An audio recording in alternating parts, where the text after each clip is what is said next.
আসসালামু আলাইকুম প্রিয় দর্শক, আজ আমরা শুনব এক বাস্তব শিক্ষা, এক ইসলামিক অনুপ্রেরণার গল্প। আব্দুল নামের এক দরিদ্র কৃষক, যিনি প্রমাণ করেছেন সততা ও হালাল রিজিকই আসল সম্পদ।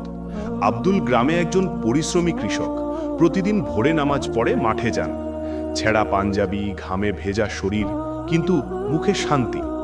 স্ত্রী সারাদিন ঘরের কাজ করেন, সন্তানদের দেখাশোনা করেন।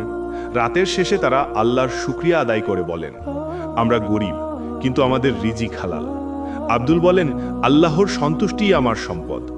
একদিন দুপুরে মাঠে কাজ করতে গিয়ে কোদাল পড়ল এক শক্ত জিনিসে। মাটি সরিয়ে দেখলেন একটি ভারী থলে। তিনি অবাক হয়ে থলিটি খুললেন। ভেতরে ঝলমলে সোনার গহনা আর রূপার মুদ্রা। আব্দুল হতবাক, এত সম্পদ! হৃদয় ধকধক করছে, ঘামে হাত কাঁপছে। বাড়ি ফিরে তিনি থলেটি স্ত্রীর সামনে রাখলেন। স্ত্রী অবাক হয়ে চিৎকার করে উঠলেন, এটা তো আল্লাহর রহমত। আমাদের অভাব শেষ হবে আব্দুল। এই সোনা দিয়ে তুমি নতুন জমি কিনতে পারো, আমাদের সন্তানদের জন্য ভবিষ্যৎ গড়তে পারো। আব্দুল কিছুক্ষণ চুপ থাকলেন, তারপর বললেন, না, এই সম্পদ আমার নয়, এটি আল্লাহর পরীক্ষা। আমার রিজিক হতে হবে হালাল, আর হালালেই আছে বরকত। স্ত্রী চোখে জল নিয়ে বললেন, কিন্তু আমরা তো অভাবে আছি। আব্দুল মৃদু হাসলেন, অভাব আল্লাহ দূর করবেন, হারাম সম্পদ কখনো সুখ আনতে পারে না।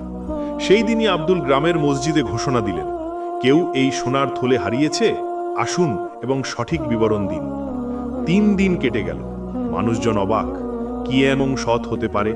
অনেকে মনে মনে হাসল, কেউ বলল বোকা মানুষ।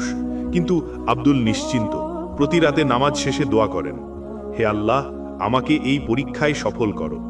4র্থ দিন সকালে এক ধনী ব্যবসায়ী আফতাব এলেন। তিনি বললেন, আমি একটি থলে হারিয়েছি, ভেতরে সোনা আর রূপা ছিল, এর ভেতরে একটি নীল পাথরের আংটি ছিল। আব্দুলের চোখ ভিজে উঠল। তিনি থলিটি তুলে দিয়ে বললেন, এটাই আপনার জিনিস।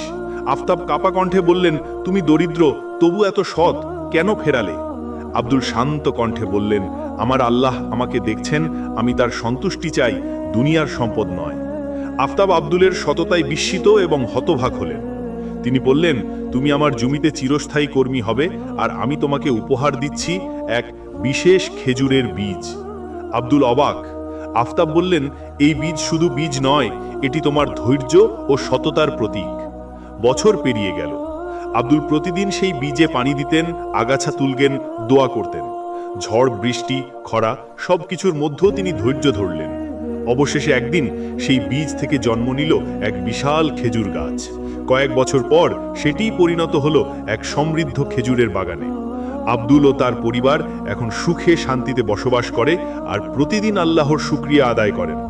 এই গল্প আমাদের শেখায়, সততা কখনো বৃথা যায় না। হালাল রিজিক অর্জনের পথে ধৈর্য ধরলে আল্লাহ অদৃশ্য থেকে সাহায্য করেন। হারাম সম্পদে কখনো বরকত থাকে না।